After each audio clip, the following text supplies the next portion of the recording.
Naomba nisisitize mambo yafuatayo kwa wafuatao. Wizara ya Maliasili na Utalii, hakikisheni mnaanzisha na kuendeleza programu mbalimbali za upandaji miti ambazo zitatekelezwa katika kipindi chote cha mwaka ili kuwa na uendelevu wa upandaji miti hapa nchini. Tunataka tuone hili likifanyika. Mamlaka za serikali za mitaa kwa maana halmashauri chini ya usimamizi wa wilaya kwa maana mkuu wa wilaya na mkoa utaratibu, endelezeni jukumu la kulinda na kuhifadhi misitu. Hakikisheni mnakuwa na wataalamu wa fani hiyo kwenye maeneo yenu, wasimamie, watoe elimu kwa wananchi umuhimu wa kutunza miti, na wataalamu hao watumike kuhamasisha utumiaji endelevu wa misitu, kwamba misitu inaweza kutumika kama manufaa ya sasa bila kuathiri manufaa ya baadaye na vizazi vijavyo. Hayo ni majukumu yenu, waheshimiwa wakuu wa wilaya. Wizara tena mshirikiana na mamlaka nyingine kuhakikisha kuwa wananchi wanapata elimu kuhusu uhifadhi na biashara ya kaboni ili waweze kuanza kunufaika kupitia biashara hiyo. Punguzeni mlolongo wa masharti ya kuanzisha biashara ya kaboni. Ziko halmashauri nyingi zimeleta maombi ya kuanzisha biashara ya kaboni. Biashara ya kaboni inasaidia katika kutunza misitu, lakini kupata vibali inachukua mpaka miaka 3-4. Kibali gani hicho cha miaka 3-4? Badilisheni taratibu zenu. Kama kuna sheria na kwanza leteni bungeni, waheshimiwa wabunge wako hapa, Mheshimiwa Manyika yuko hapa, Mheshimiwa Festus Sanga yuko hapa, Mheshimiwa Deo Sanga mwenyewe yuko hapa, Mkulonjinji yule mzee kabisa maarufu, lakini na mbunge wetu dokta kutoka kule Lupembe. Taasisi ya misitu TFS,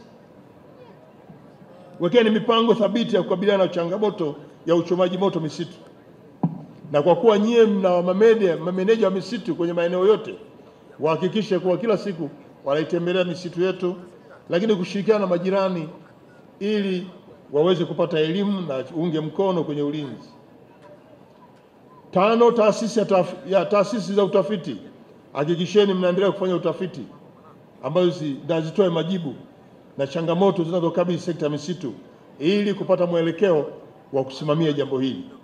Huku wizara iendelee kuhamasisha na kuweka mazingira wezeshi ya uwekezaji katika kuanzisha mashamba ya miti, viwanda vinavyoongeza thamani kama hiki cha TANWAT na vile pale Mafinga ambavyo vina process au wanaishia katikati wanapeleka kwao China.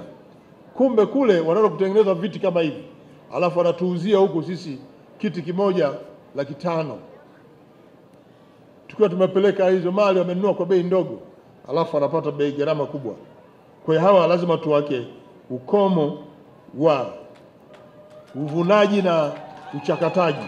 Tunataka kila kitu wamalize hapa kama wanavyofanya hawa TANWAT. TANWAT wanaanza mwanzo mpaka mwisho wakiwa hapa Tanzania, hapa Njombe. Kwa hiyo na viwanda vya mfindi vile navyo vikabainishwe ambavyo havijamaliza, tulishawapa muda, inatosha. Wanataka tuwamalizie hapa kila kitu. Kama hawataki watuachie, tutamleta mwingine ambaye yuko tayari kuchakata kila kitu akamalizia hapa. Kama viti na mikalio vitengenezwe hapa. Nondo zipo, square pipes zipo, tutakunja tutaweka mkalio wetu wa mbao zetu.